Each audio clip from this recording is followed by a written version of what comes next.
What's up guys, Scratchy here, and I'm gonna show you how to make a character follow the mouse pointer in Scratch. So this is the mouse pointer and this is my character. So first I'll go to events, drag a when green flag clicks block,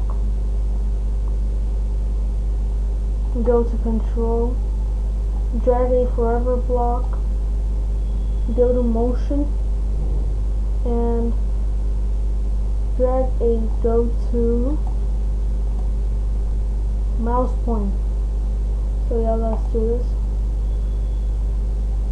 Okay, so this is following the mouse pointer, or just for a little bit of fun, what you can do is now make it follow your mouse pointer. You can make it glide to the position of the mouse pointer. I'm gonna put 0.5 seconds to mouse pointer. You can do it longer if you want, like this.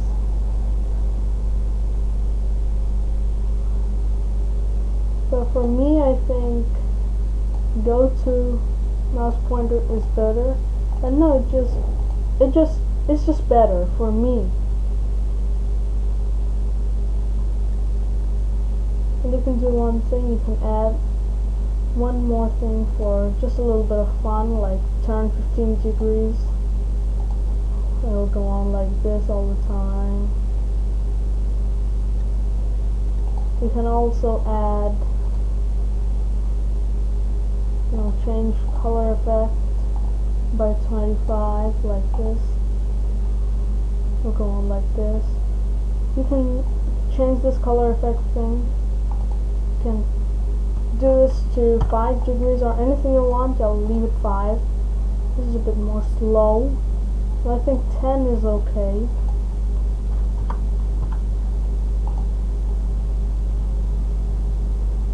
And if we want to begin a bit later, after click this green flag, we'll go to control, drag a wait block. You can change this time. I'll keep it 1 second.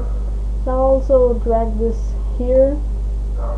When green flag clicked, I'll go to motion, point in direction 90, which is the original position of the sprite, and go to put X to 0 and Y to 0, so it'll be just in the middle like this. And no matter where it is, if you just press this green flag, it will go back there and turn it back to its original position. Okay, so this is it for today. Hope you guys enjoyed this video. If you did, make sure to hit that like button and subscribe to this channel for more content if uploaded. See you tomorrow, or maybe next time, I don't know. Anyways, bye. Have a great day.